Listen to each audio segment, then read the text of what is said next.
lucky and get out a few minutes early. But I'm not trying to get your hopes up. We've had a few requests. I told you guys at the beginning of the last section that the psychological first aid piece I did not put in the study guide, and it's not also on the test. But we've had some people that have asked if they can have the information. So he's going to put it on, Dr. Lee is going to put it on the website in about 2 days or so. So after that, feel free to access the website, and you can pull that off and print off those PowerPoints and have that information if you'd like to have that. All right.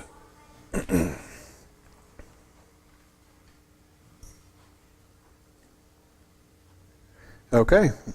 All right. So again, this is Section 4, Deployment Operations. We're going to talk about notification and rostering of your team. We'll talk just really briefly about what a rapid response team is. We'll touch on mass care, which there's a couple terms in here that I've already been using, but I'm going to give you a little more insight into what those are.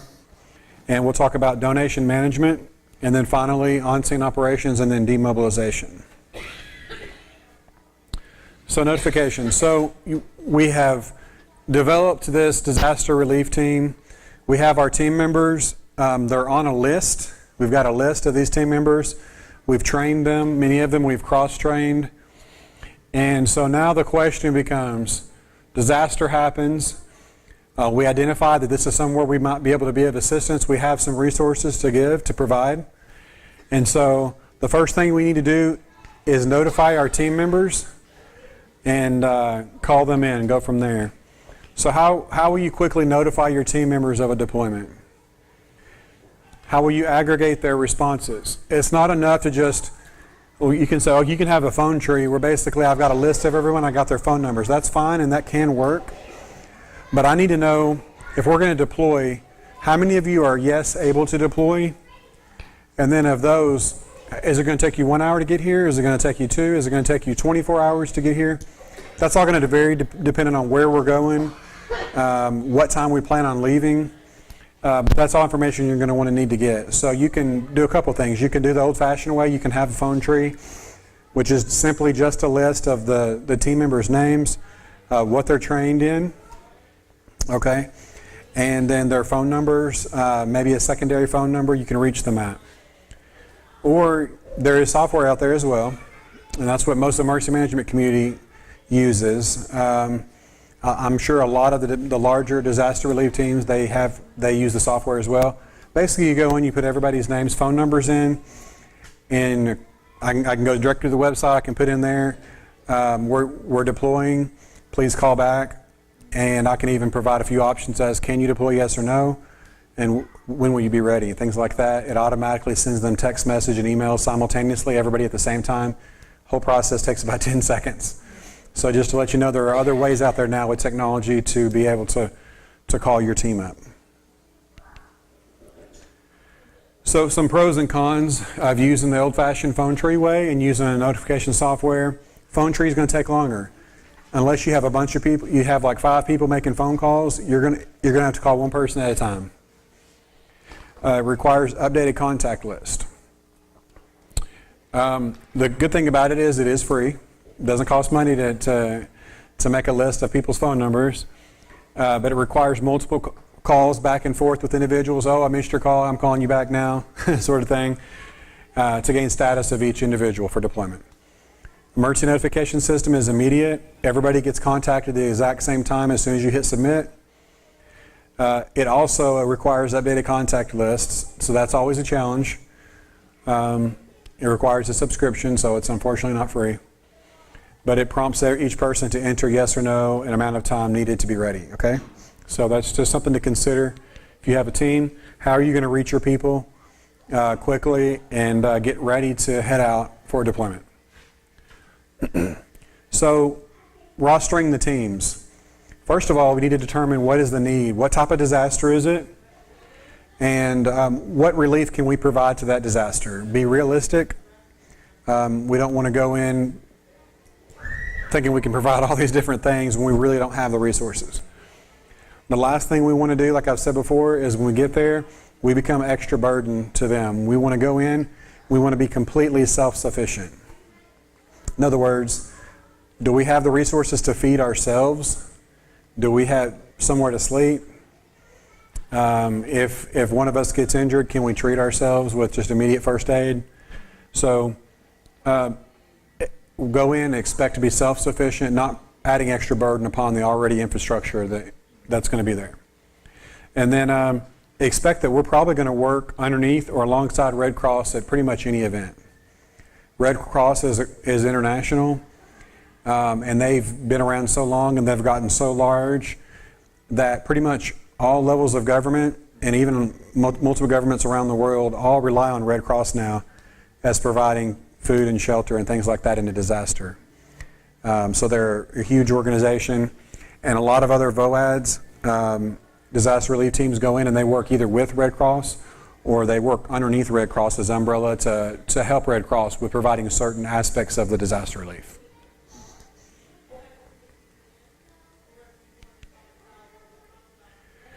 So resource management, our resources are basically going to be our people, our stuff, and our relationships. And the most important resource is relationships.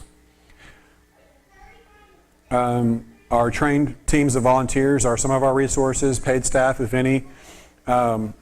Stuff including food, water, clothing, money, gift cards. And what we've learned over time, and I think there's a video in here, I don't know that I'm going to play it or not, but one of the, you guys may have heard of this, but we've had over many disasters where, especially in the United States, people are very generous after disaster. They want to help out the victims. So they go through and they send all these clothes and all these donations and supplies. They send them to the scene of the disaster. Well, that creates another disaster within the disaster. Or you've heard about, unfortunately, pallets and pallets of bottled water that was never consumed by the victims because it never reached where it was supposed to reach. It got there and then it was not used. So donation management is very critical, and having a good plan for that. So our resources are people, stuff, and relationships. Relationships can be a memorandum of agreement with other disaster relief agencies. You can go out and deploy to a disaster along with 2 or 3 other disaster relief agencies, and each of you provide the same thing or provide different things and deploy together. Okay, so relationships are critical because one disaster relief team or organization can't provide everything. So what is the rapid response team? So the question came up earlier, how quickly would a disaster relief team show up? Would we show up immediately? And in some cases you can, and oftentimes it's later. But one thing to consider if you have a disaster relief team is to create a rapid response team within that team. This can be a group of 2 or 3 people. It can be as many as 10 people. But their purpose is this. They're going to provide reconnaissance of the disaster situation. They're going to go out. They're going to leave first. They're going to report back to the disaster relief team the most emergent needs that need to be met. They'll look around and they'll see, okay, when the full team gets here, where are we going to house? Where are we going to set up? How are we going to feed ourselves, and where are we going to sleep? Where can we ship our pallets of whatever it is? Where are we going to stage those items? They're going to find out all that stuff. If we all showed up at one time to a disaster scene with everything, it would be crazy. It'd be inefficient. It would create a disaster within the disaster. So the rapid response team is a few individuals that goes out, they scope out the situation, and they report back to let the full team know what to expect and what we need to do. All right. Mass care, that's what we've been talking about a lot, and it refers to being able to feed large groups of people, house them, provide basic first aid, bulk distribution of needed items, and many of the functions that we would carry out fall under that category of mass care. I'm not going to play the video right now for the second time. So we talked about donation management being critical to the disaster relief effort. Getting what is needed to who needs it, when they need it, is the whole purpose. If we can't achieve that, then we're missing the mark. Staging of the donations has to be determined. What are you shipping? What are you sending there? Does it need to be climate controlled? Can it sit out in the heat or whatever it is? How will you disperse that once all the donations are there? How are we going to disperse it to the victims? How are we going to make sure the right people get it that need it? How are we going to make sure that people aren't taking advantage of the situation? If it's an international disaster relief, you can't assume, and not even here, you can't always assume that the government is not corrupt, right? So you have to kind of be careful of that sort of thing. So how we make sure that people are not exploiting the situation. If not managed properly, donations can become a disaster within itself, what we said. There's another video. Let me see what time it is.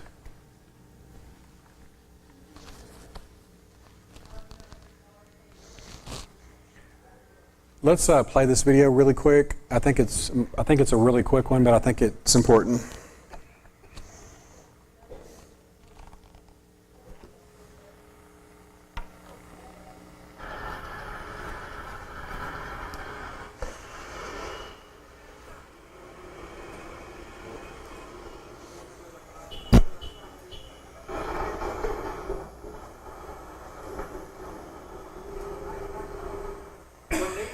Savage and angry, Americans get generous and kind. That's admirable. It might also be a problem. Generally, after a disaster, people with loving intentions donate things that cannot be used in a disaster response, and in fact may actually be harmful. And they have no idea that they're doing it. Juanita Riley is director of the Center for International Disaster Information in Washington, D.C. She spent more than a decade trying to tell well-meaning people to think before they did.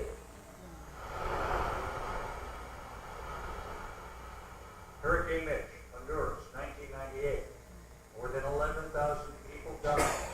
More than 1.5 million were left homeless. And Juanita really got a wake-up call. Got a call from one of our logistics experts who said that a plane full of supplies could not land because there was clothing on the runway. It's in boxes and bales. It takes up yards of space. It can't be moved. Well, whose clothing is it? What is it? Well, I don't know whose it is, but there's a high-heeled shoe, just one, and a bale with your coat. And I thought, what are coats? It's summer in Honduras. Humanitarian workers call the crush of useless, often incomprehensible contributions the second disaster.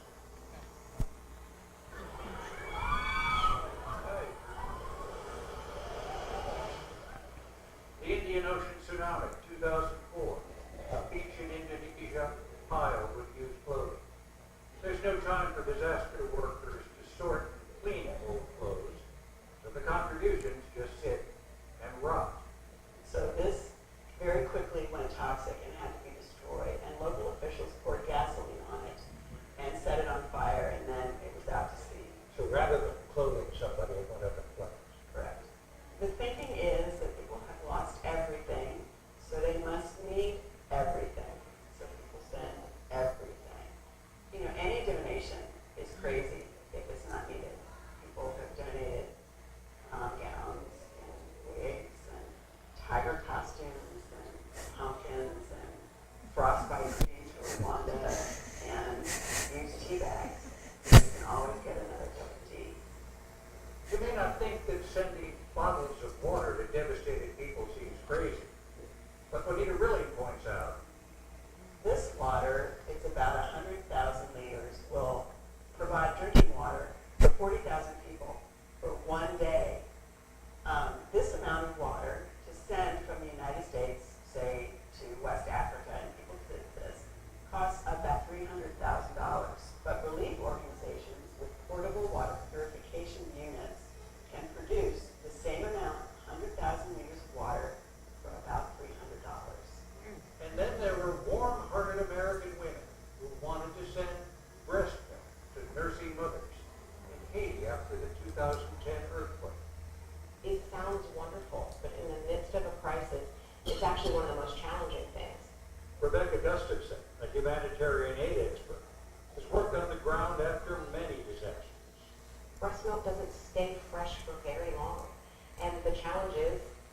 happens if you do give it to an infant who then gets sick?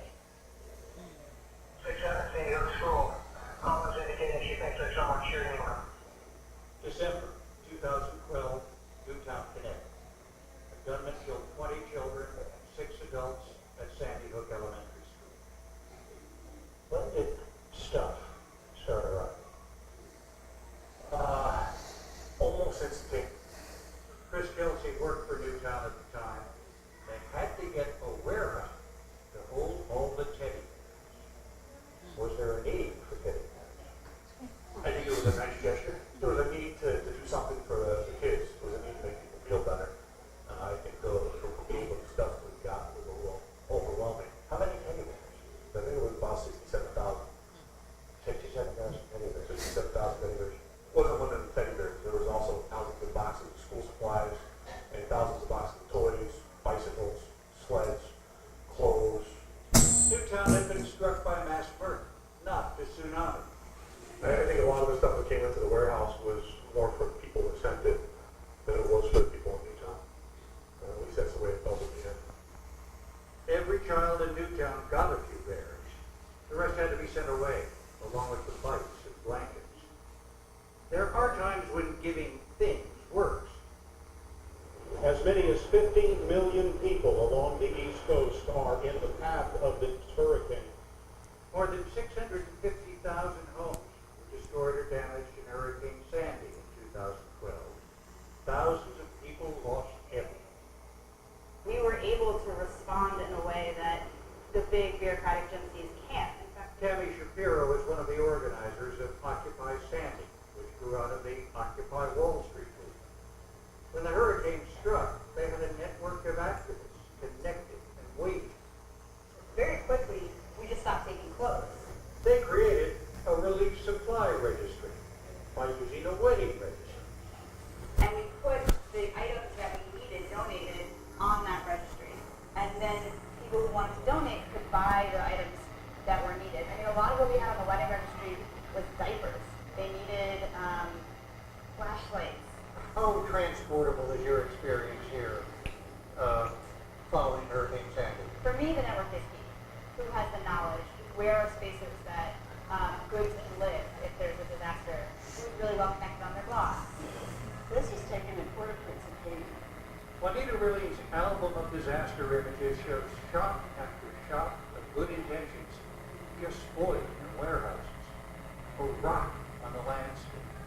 This is heartbreaking. It is heartbreaking. It's heartbreaking for the donor. It's heartbreaking for the relief organizations. And it's heartbreaking for survivors.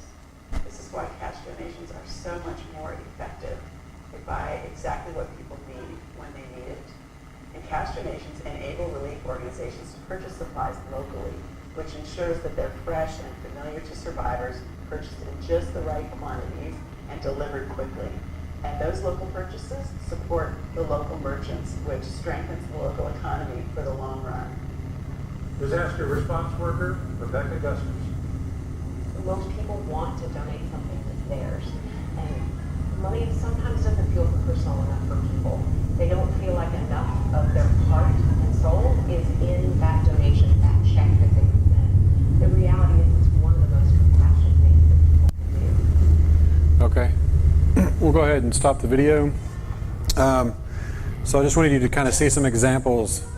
Anytime you're talking about donation management, it's important that the people that get what they need, where they need it, when they need it, right? Otherwise, it just creates more headache for everyone involved, including the people trying to help them there. Money and gift cards are always the best thing to suggest if you're collecting donations. And exactly that. They can purchase what's actually needed with that money. They can purchase them from people locally, which in turn helps the local economy recover faster. So it's always encouraged to be very intentional with donation management. We talked a little bit about this already, and you probably can't see this, but we have to make sure we're self-sufficient. How are we going to wash our own clothes if we're out working day after day after day, helping individuals? Maybe we're doing manual labor. How are we going to do our own laundry? Can't put that off on somebody else. Where are we going to sleep? Where are we going to get fresh water? Things like that. So a scene of operations can look a lot like just temporary setups of tents, and you'll see trailers. You'll see a lot of tractor trailers a lot of times near disaster scenes, things like that.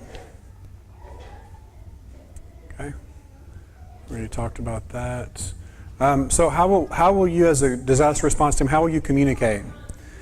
I can tell you that in most disaster situations, cell phones do not work. Even if it's a disaster where the cell towers haven't been impacted, they become overloaded, overwhelmed very quickly. And when you have too many people using the cell towers at once, you can't make calls out. One thing that does tend to work a lot of times is text message. Text message is always more reliable than regular phone calls through a cell phone. But just expect that you're not going to have that capability. It's a good idea to have handheld two-way radios with the team. Everyone, when they go out, they have a radio on them. They'll know which channel to stay tuned into. They can hear traffic. You can communicate with each other. And a lot of times when you get to the scene of operations and you're working alongside of first responders of different sorts and things like that, they'll have two-way radios as well. And they'll tell you, just so you know, if you have a medical emergency, go to channel 3. If you have this, go to that channel, okay? And then you're all working together. You can communicate. So that's a really good resource to have. Every disaster relief team should have two-way radios.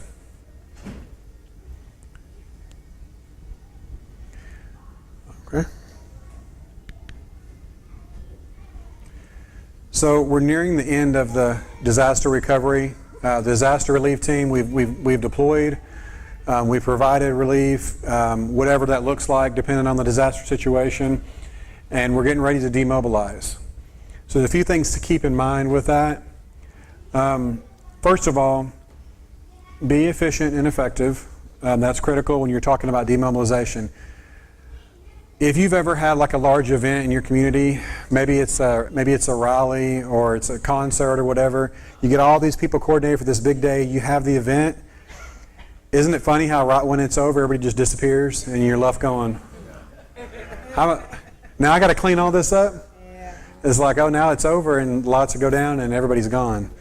You can't do that in a disaster situation. Plan that the disaster relief is not over for you until you leave no trace that you were ever there. We want to make it better where we go, not make it worse. Don't leave garbage. Don't leave anything that you've been using to live off of, anything in that area. So clean up after yourself. Remember that when we're working inside of the incident command structure, the incident commander is in charge.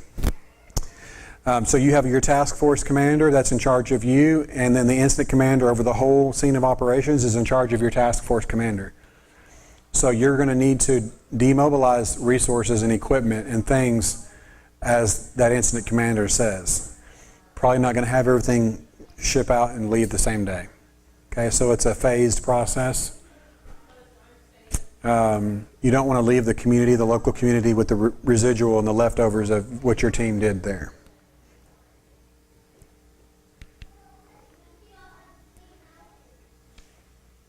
Any rented equipment, a lot of times your organization will have to rent equipment to help with the debris removal or rebuilding, whatever that is. That's all got to be returned.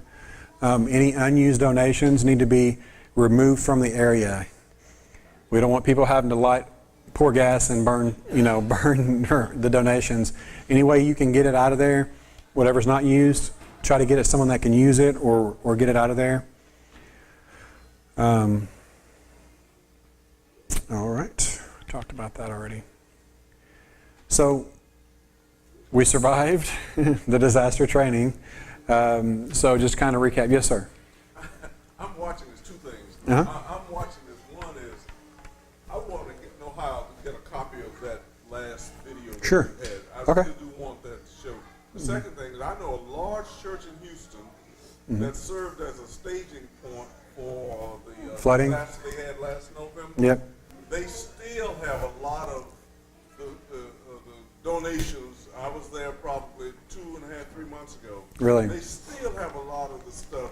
And it wasn't left there as a payback. It was Right. left there, somebody just had to come and pick the stuff up. Mm-hmm. So that video will certainly help in terms of responding to disaster. And I think, like the video said, people are good intent. They have good intentions. And they're trying to help any way they can, hence the teddy bears.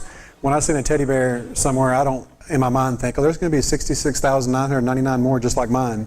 I'm thinking, some kid's going to get a teddy bear, right? So I think that's really important to manage that. As far as the video goes, in a couple days, you can access the website, go to the PowerPoint, and the link to all the videos are in the PowerPoint. So you can click on it from the PowerPoint, or you can just copy paste it and stick it in the URL, and it'll take you to it. These videos are accessible by anyone. They're all on YouTube. So a lot of them are created by nonprofits or by governmental agencies. They're put out on the YouTube for anyone to view. So just go into the PowerPoint and click on the link, and you can watch the video. And then if you want, you can save the video onto your computer as well. I'm going to do that. Okay, well, I hope everybody learned something today, or hopefully maybe a few things.